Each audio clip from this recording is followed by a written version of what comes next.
Hello student, a very good afternoon to everyone. This is CS Ashmi Jain from Perfect Classes. This is the last topic of the chapter 4, change in PSR in existing ratio among existing partners. Then हमने पहला step करा था, हमने करा कि पहले sacrificing ratio निकाल लो, फिर गुडविल की ट्रीटमेंट कर लो, फिर एक्यूमुलेटेड प्रॉफिट लॉसेस रिजर्व्स की ट्रीटमेंट कर लो, फिर रीवैल्यूएशन अकाउंट बना लो. फिर हमने प्रीवियस क्वेश्चन में करा था कि फुल फ्लेज्ड क्वेश्चन कैसे करते हैं. फुल फ्लेज्ड क्वेश्चन में ही एक टॉपिक आता है एडजस्टमेंट ऑफ कैपिटल.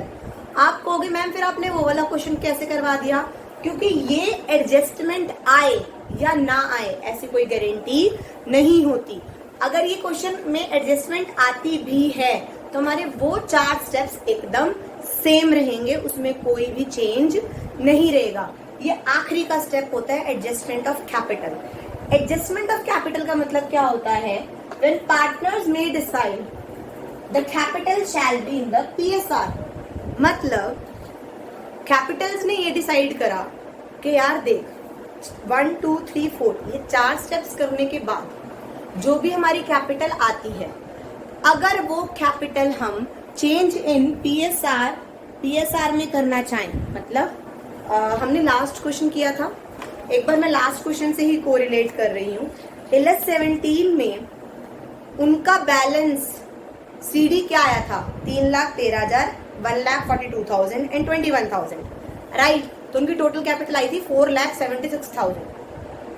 क्या उन्होंने ये कह रखा था कि यार ये तो चाहते हैं कि जो न्यू PSR है ना उसके अकॉर्डिंग हो? नहीं कह रखा था ना.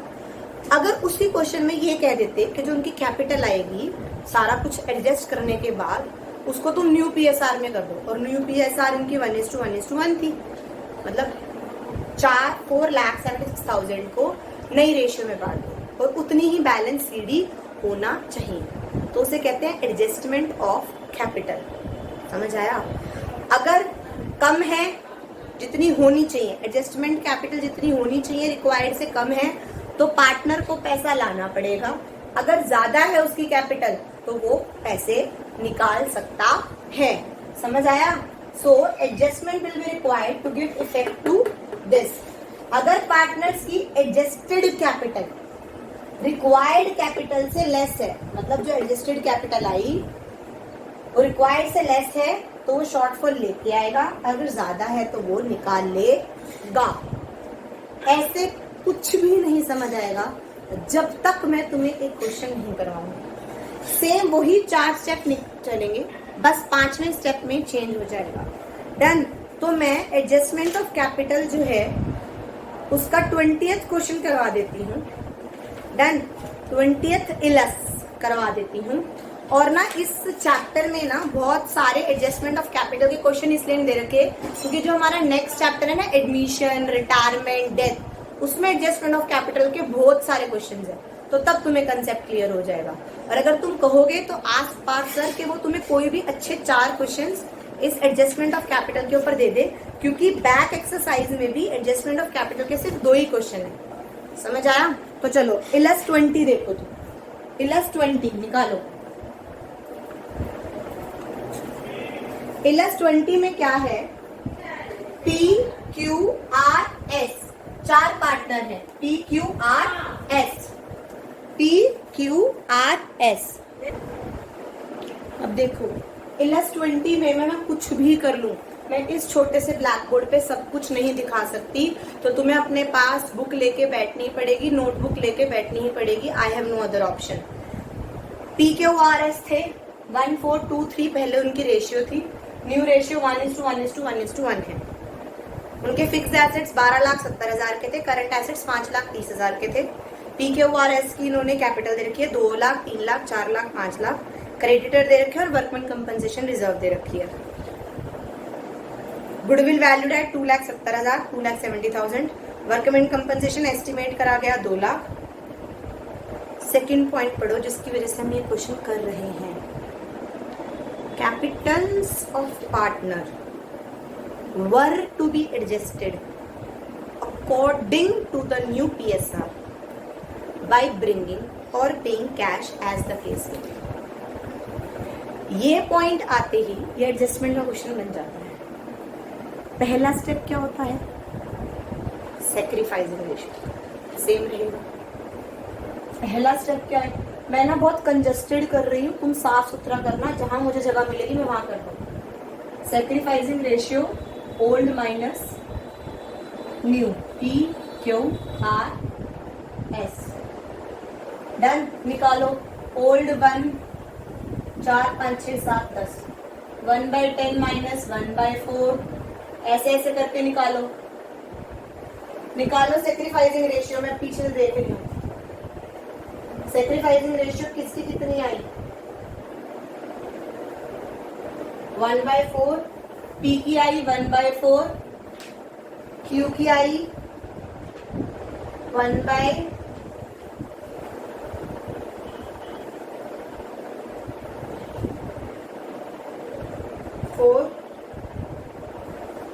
माइनस 1/4 है। 1/4 1/4, सॉरी सॉरी सॉरी, चिटिंग भी आनी चाहिए ना करनी।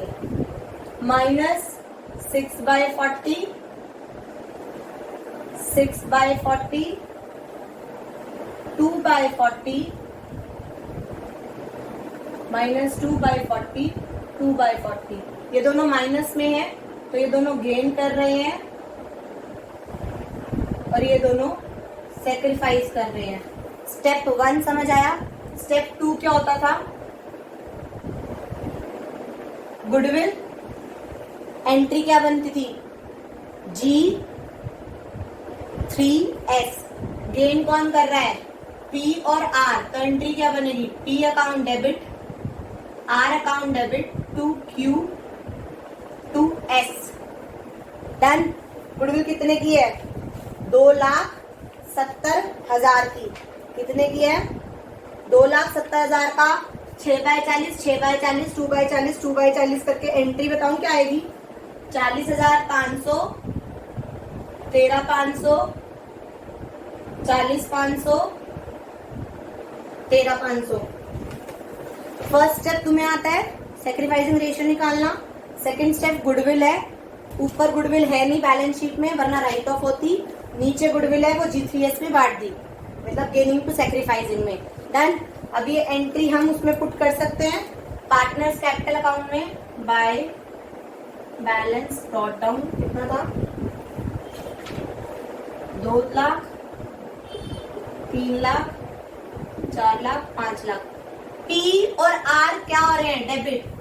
P और R क्या हो रहे हैं? डेबिट। P कितने से डेबिट हो रहा है? 40,500 से। P कितने से डेबिट हो रहा है? 40,500 से। और R कितने से हो रहा है? 13,500 से। Q and S। Q और S क्या हो रहे हैं? क्रेडिट। Q क्या हो रहा है? क्रेडिट।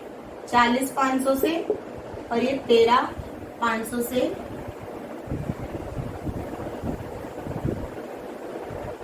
सेकेंड स्टेप पूरा हो गया। थर्ड स्टेप क्या था? कोई एक्यूमुलेटेड प्रॉफिट, लॉसेस या रिजर्व ना हो, तो वर्कमैन कंपनसेशन रिजर्व है। अब वर्कमैन कंपनसेशन में तो हमने बहुत सारे केसेस पढ़े हुए हैं कि हमने गुल्लक कितने का बना रखा है और हमारे पास क्लेम कितने का आया है। गुल्लक बना हुआ है 1,70,000 का, बट क्लेम 2 लाख का आ गया, मतलब ज्यादा का आ गया। मतलब गुल्लक फोड़ के इन लोगों को कुछ भी नहीं मिल सकता।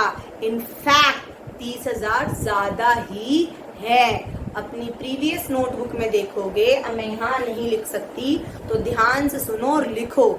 इसकी एंट्री क्या होगी? गुल्लक फूटा, workman compensation reserve account debit 1,70,000, revaluation account debit 30,000, to claim workman compensation claim 2 lakh, क्योंकि गुल्लक हमारा 1,70 का था, क्लेम हमारा 2 लाख का आया, तो 30,000 का हम रिवैल्यूएशन में लॉस बुक करेंगे। तो इसमें एंट्री में रिवैल्यूएशन क्या हुआ? डेबिट। मैं एक बार यहाँ लिख रही हूँ एंट्री, फिर इरेज कर दूंगी। Workman compensation reserve account debit, revaluation debit to workman compensation claim. गुल्लक फोड़ा 1,70 का, बट क्लेम था 2 लाख का। तो 30,000 का हमारा रीवैल्यूएशन में क्या आ गया, रीवैल्यूएशन क्या हुआ, डेबिट। अगर मैं रीवैल्यूएशन बनाऊंगी तो यहाँ पे वर्कमैन कंपनसेशन क्लेम से 30,000 डाल दूंगी, ये 30,000 मेरा लॉस होएगा, तो लॉस ट्रांसफर होएगा PQRS को, ओल्ड पार्टनर होल्ड रेशियो, तो बच जाएगा 3,000, 12,000, 6,000, 9,000, ये लॉस बढ़ जाएगा। ये लॉस क्या हो रहा है, डेबिट क्रेडिट, रीवैल्यूएशन क्रेडिट हो रहा है, यानी PQRS क्या हो रहा है, डेबिट, PQRS क्या हो रहा है, डेबिट, किसकी वजह से, टू रीवैल्यूएशन लॉस, 3,000, 12,000, 6,000, 9,000, डन। समझ आ गया, स्टेप 1 समझ आया, स्टेप 2 समझ आया, स्टेप 3 समझ आया, स्टेप 4 समझ आया, यहाँ तक सारे स्टेप्स सेम हैं, कोई भी गड़बड़ नहीं है। अब क्योंकि इन्होंने कहा है, जो ये करने के बाद, अब मेरी बात सुनो, ये मैं सब इरेज करूंगी, सुनो, किसको एडजस्टेड कैपिटल कहते हैं। ये 2 लाख आ गया, ये 3,40,500 आ गया, ये 4 लाख आ गया, ये 5,13,500 आ गया, डन। समझ आया।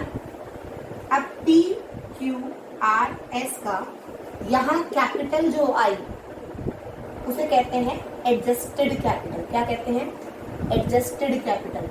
2 लाख होने चाहिए थे, 2 लाख में से 43,500 चले गए, तो क्या आया, 1,56,500, यहाँ 1,56,500 आ गया ना। 2 लाख माइनस 10, तो इसकी कैपिटल जो बची, CD जो बची, कितनी बची, ऐसे ही this minus this, this minus this, this minus this, minus कर लेंगे, इनके आंसर आएंगे 328,500, 380,500, 504,500। इसका टोटल जो आएगा वो आएगा 13,70,000। इसको क्या कहते हैं, एडजस्टेड कैपिटल। क्या कहते हैं, एडजस्टेड कैपिटल।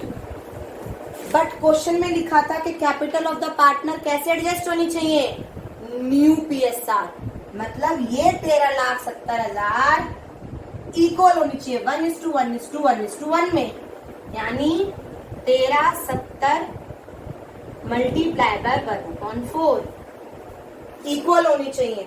तो कितनी होनी चाहिए, 342,500। अब सुनो, उसकी कितनी है, P की 156, होनी कितनी चाहिए, रिक्वायर्ड कैपिटल कितनी है, इतनी। इसकी कितनी है, 2,828, होनी कितनी चाहिए, इतनी। इसकी कितनी है, 380, होनी कितनी चाहिए, इतनी। इसकी कितनी है, 5,4, होनी कितनी चाहिए, इतनी। समझ आया। तो यानी P बंदे के पास इतना है बट होना इतना चाहिए, तो उसको पैसा लाना पड़ेगा। इतनी है, इतनी होनी चाहिए, इसको भी पैसा लाना पड़ेगा, और ये दोनों पैसा निकाल लेंगे। मतलब कैपिटल CD जो है टू बैलेंस CD कितनी होनी चाहिए, 3,42,500, 3,42,500, 3,42,500, 3,42,500 इतनी होनी चाहिए। बात समझ आया। अब ये हम रब कर देंगे क्योंकि अब हम टोटल करेंगे, ये 342 और इसका टोटल ज्यादा आएगा, इसका टोटल आएगा आपका 386,000 बट 2 लाख है, यानी 1,86,000 by cash account balancing figure. P को 1,86,000 पैसा लाना पड़ेगा। ऐसे ही क्यू का टोटल करेंगे 3,54,500, 3,54,500, यानी इसको कितना लाना पड़ेगा 14,000, इसको कितना लाना पड़ेगा 14,000। लेकिन अगर हम इनका टोटल करेंगे, इसका टोटल कितना आ रहा है 4 लाख और इसका ज्यादा आ रहा है, तो यानी ये पैसा निकाल लेगा। कितना निकालेगा 38,000 to cash account balancing figure, और ऐसे ही ये निकालेगा 1,62,000। समझ आया? समझ आया क्वेश्चन? हमने स्टेप 1 वही करना है, स्टेप 2 वही करना है, 3 भी वही करना है, 4 भी वही करना है। बस 5th स्टेप में एडजस्टेड कैपिटल और रिक्वायर्ड कैपिटल में डिफरेंस देखेंगे। गाइस प्लीज प्लीज कोई भी चीज को लाइटली मत लो, कोई भी चीज को टेंशन मत बनाओ, नॉर्मली करोगे हो जाएगा, ठीक है। बैलेंस शीट इसकी मेरे पास जगह नहीं है, एक बार समझ लो। फिक्स एसेट्स लिखेंगे, वही करंट एसेट्स लिखेंगे और ये सबकी कैपिटल लिख देंगे और क्रेडिटर और workman compensation 2 lakh. Balance sheet आप देख सकते हो, आपको समझ आ जाएगी।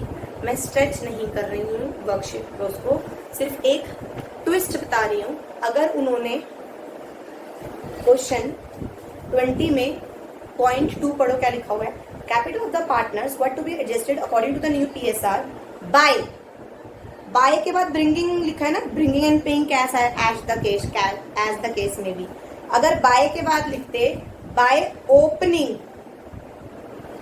पार्टनर्स करंट अकाउंट, अगर ये लैंग्वेज लिखते सारा क्वेश्चन सेम होता। वो कह रहे बस हम 2 कैश और बाय कैश नहीं चाहते, यहाँ पे लिख दो 2 partners capital account, 2 partners current account और 2 पार्टनर्स करंट अकाउंट, ऐसे लिखकर करंट अकाउंट में फिर बैलेंस शीट में करंट अकाउंट का बैलेंस शो करते। सिर्फ यही फर्क है, ज्यादा फर्क नहीं है।